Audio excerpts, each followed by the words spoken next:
Hello guys, इस topic में अपन BSc first year की सेकंड पेपर की चर्चा करेंगे, जिसमें आज टॉपिक का नाम है पदिक समीकरण एवं चाप की लंबाई के अवकलज। यानी कि जो पदिक समीकरण पैडल इक्वेशन होगी और उसके जो अपने पास वक्र के चाप होंगे उनकी लंबाइयों के बारे में चर्चा करेंगे। तो इसमें शुरुआत करते हैं कि सबसे पहले होता क्या है। तो हम सबसे पहले देखते हैं कि अपने को इतने दिन सीखे वो सब कार्तीय निर्देशांक एक्स वाई में समीकरण होती है। जो भी समीकरण होती है अपने पास वो एक्स वाई में होती है। उन समीकरणों को अपन पदिक समीकरणों में बदलने से पहले उनको ध्रुवीय समीकरणों में बदलना पड़ता है, यानी कि पोलर कोऑर्डिनेट में। तो यानी कि ध्रुवीय निर्देशांकों में रूपांतरित करें तो कार्तीय निर्देशांकों से ध्रुवीय निर्देशांकों में रूपांतरित करने के लिए इनमें परस्पर एक संबंध होता है। इस संबंध को अपन देखेंगे। तो अपने पास एक प्लेन होता है 2D, जिसको अपन एक्स वाई से व्यक्त करते हैं। तो यहाँ स्पेस के अंदर अपन किसी पॉइंट की कल्पना करें, इमेजिन करें।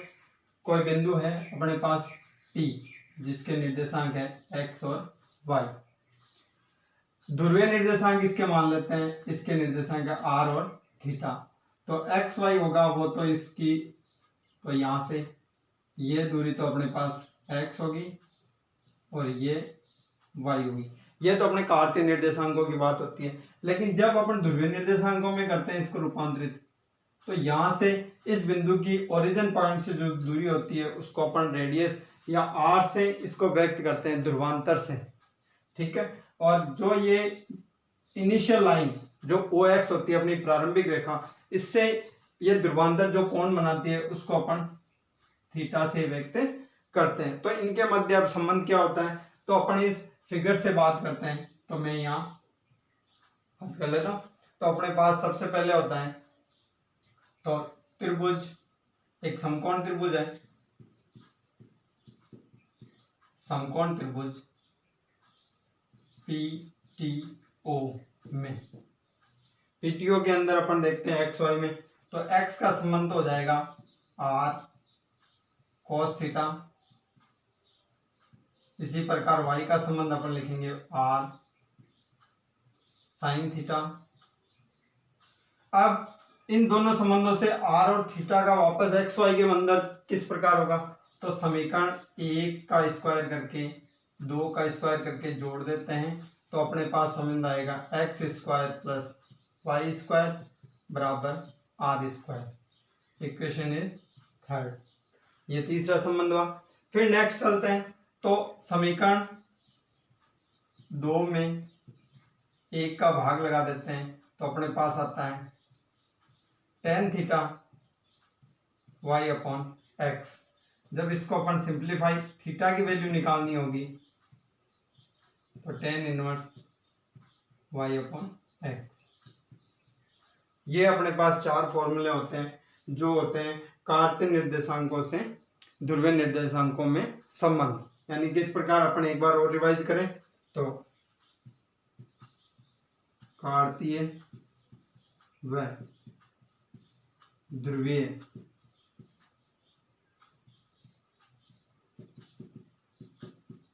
निर्देशांकों में संबंध।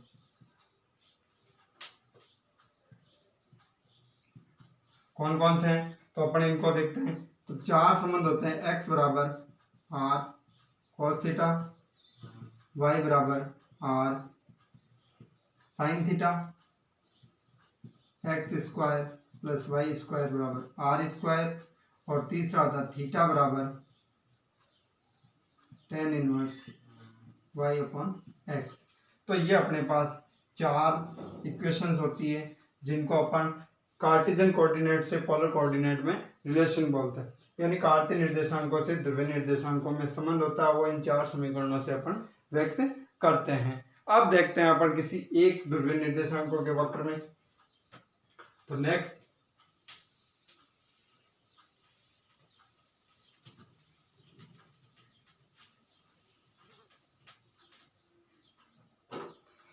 टॉपिक लेते हैं अपन वक्र की ध्रुवांतर रेखा व स्पर्शी के मध्य कोण। अब नेक्स्ट लेते हैं कि वक्र की ध्रुवांतर रेखा और स्पर्शी के मध्य कोण। तो अपने पास कोई एक वक्र दिया हुआ है, वक्र बराबर मान लेते हैं, माना वक्र दे रखा r बराबर f थीटा, यानी कि अपने पास कोई स्पेस के अंदर कोई एक वक्र है,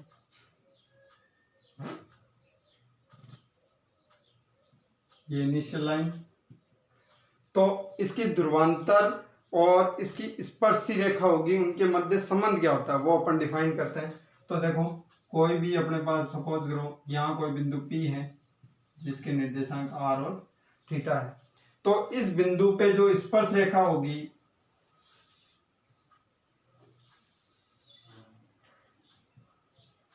वो इस वक्र की ध्रुव स्पर्शी कहलाएगी,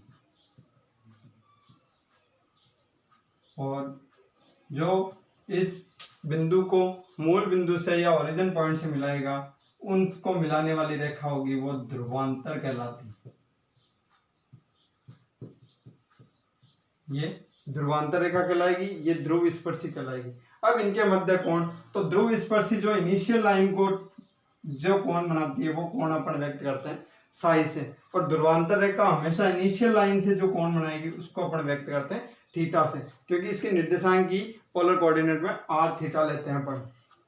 यह दूरी होती है, ये अपनी O से P की दूरी हो जाती है r। तो मान लेते हैं इनके मध्य जो कोण बन रहा है, ध्रुवांतर रेखा और ध्रुव स्पर्शी के मध्य कोण है वो अपने फाई है। तो ध्रुवांतर और ध्रुव स्पर्शी के मध्य कोण होता है, ये अपन एक निम्न संबंध से व्यक्त करते हैं, tan फाई बराबर r d theta upon D R. यानी ध्रुवांतर रेखा और ध्रुव स्पर्शी के मध्य कोण फाई होगा, वो अपने को इस संबंध से प्राप्त होता है। कौन सा? tan थीटा बराबर r d theta upon D R. इस संबंध से अपने को ये कोण प्राप्त होगा। नेक्स्ट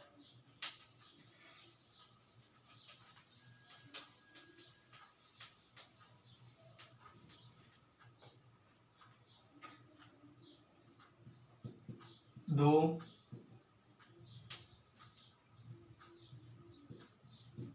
ध्रुवीय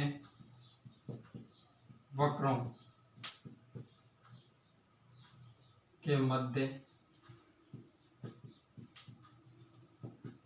प्रतिच्छेद कोण, यानी दो ध्रुवीय वक्र होंगे उनके मध्य इंटरसेक्ट कोण होगा जो प्रतिच्छेदन कोण है। यानी कि कहने का मतलब दो यदि अपने पास कोई वक्र है और वो किसी बिंदु पे एक दूसरे को प्रतिच्छेद कर रहे हैं, सपोज करो ये कर्व फर्स्ट, ये कर्व सेकंड, ये किसी बिंदु P पर प्रतिच्छेद कर रहे हैं अपने को एक दूसरे को। ये एक्स एक्सिस ले लेता हूँ, ये अपने पास r हो जाएगा, ये एंगल थीटा। तो इनको ये प्रतिच्छेद कर रहे हैं, तो हम इनके प्रतिच्छेद निकालने के लिए सबसे पहले तो जरूरत होती है अपने इनके मध्य जो स्पर्शी होती है उससे, क्योंकि इनका पहले स्पर्शी का कोण निकालना पड़ेगा। तो मैं मान लेता हूं पहले वक्र के लिए ध्रुव स्पर्शी और इनके मध्य कोण है फाई 1। दूसरे की स्पर्शी ये इसको T1 पे कट करा, ये मैं मान लेता हूं फाई 2 जो T2 पॉइंट पे इनिशियल लाइन को काटता है, ये अपना ओरिजिन पॉइंट। तो इन दोनों के मध्य, अब इनके मध्य जो प्रतिच्छेदन कोण है ये अपने को ये निकालना है, तो ये मान लेता हूं मैं फाई। तो माना प्रतिच्छेदन कोण या प्रतिच्छेद कोण फाई, तो ये फाई होगा। तो ये फाई क्या होगा? अब जो बड़ा एंगल होगा उसमें से छोटे वाला घटा दो तो ये आ जाएगा अपने पास। तो इसलिए फाई बराबर फाई 2 माइनस फाई 1। इस प्रकार अपने पास कोई फॉर्मूला नहीं होता इनका, तो हम इन पे 10 ले लेते हैं, 10 फाई 2 माइनस फाई 1। तो अपने पास tan का फॉर्मूला होता है, यहां से क्या हो जाएगा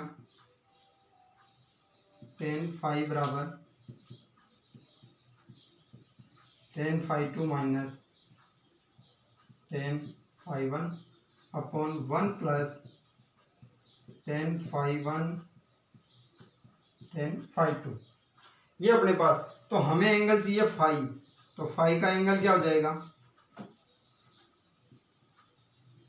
tan inverse tan phi 2 minus tan phi 1 upon 1 plus tan phi 1 tan phi 2। ये अपने पास इसका अभीष्ट प्रतिच्छेदन कोण प्राप्त होगा। अब बात आती है कि ये प्रतिच्छेद कोण है, ये दोनों वक्र या परस्पर लंब है या समांतर है या किसी अन्य एंगल पे, अन्य एंगल पे है तो ये बात आ जाती है। अब कई बार प्रश्न आता है कि ये जो वक्र दिए हुए हैं ये परस्पर समांतर है या एक दूसरे के लंब है, लंब कोण यानी लंब पे काटते हैं एक दूसरे को। तो हमें ये देखने के लिए इनके कंडीशन क्या होगी, तो वो कंडीशन अप्लाई करने की आवश्यकता है अपने को।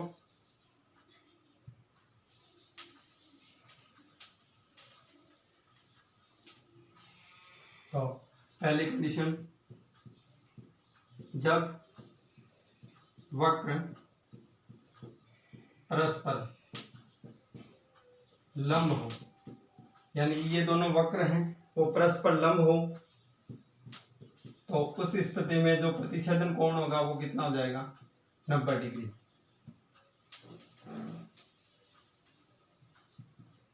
नब्बे डिग्री होगा, तो 90 डिग्री से अपने पास tan फाई और tan 90 डिग्री होता है, हमें पता है अनंत, और अनंत को क्या लिखेंगे 1/0। तो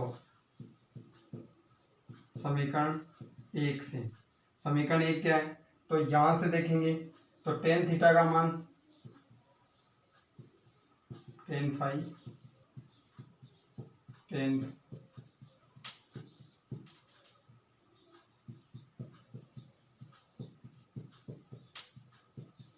1 plus tan phi 1 tan phi 2, तो ये अपने पास हो गया।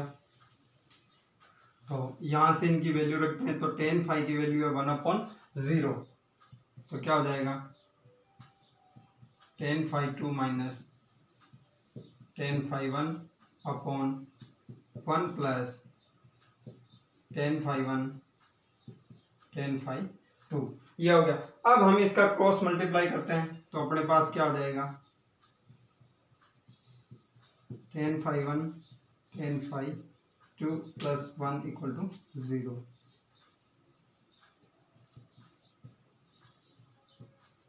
tan phi 1 dot tan phi 2 equal to -1।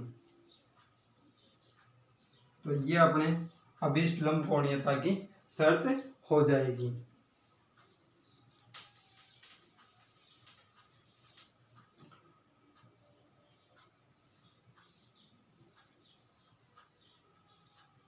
Second शर्त की बात करें, जब वक्र परस्पर समांतर हो तो प्रतिच्छेदन कोण क्या हो जाएगा 0 डिग्री। 0 डिग्री होने पे क्या हो जाएगा tan फाई tan 0 डिग्री 0 ही होता है। तो समीकरण 1 से tan फाई बराबर tan phi 2 minus tan phi 1 upon 1 plus tan phi 1 tan phi 2, इनकी वैल्यू रखेंगे तो अपने पास क्या हो जाएगा 0 बराबर tan phi 2 minus tan phi 1 upon 1 plus tan phi 1 tan phi 2। Cross multiply कराएंगे तो अपने पास आएगा tan phi 2 minus tan phi 1 equal to 0। तो इस हिसाब से अपने पास हो जाएगा tan फाई 1 बराबर tan फाई 2, जो कि अपने पास अभीष्ट प्रतिबंध होगा। अर्थात दो यदि वक्र परस्पर प्रतिच्छेद करते हैं तो उनमें वो एक दूसरे के लंब होंगे तो कौन सी शर्त होगी, tan phi 1 dot tan phi 2 बराबर -1, यानी इन दोनों का गुणनफल यदि -1 आता है तो ये एक दूसरे के लंब होंगे, और यदि ये दोनों बराबर होते हैं तो एक दूसरे के समांतर होते हैं। That's clear.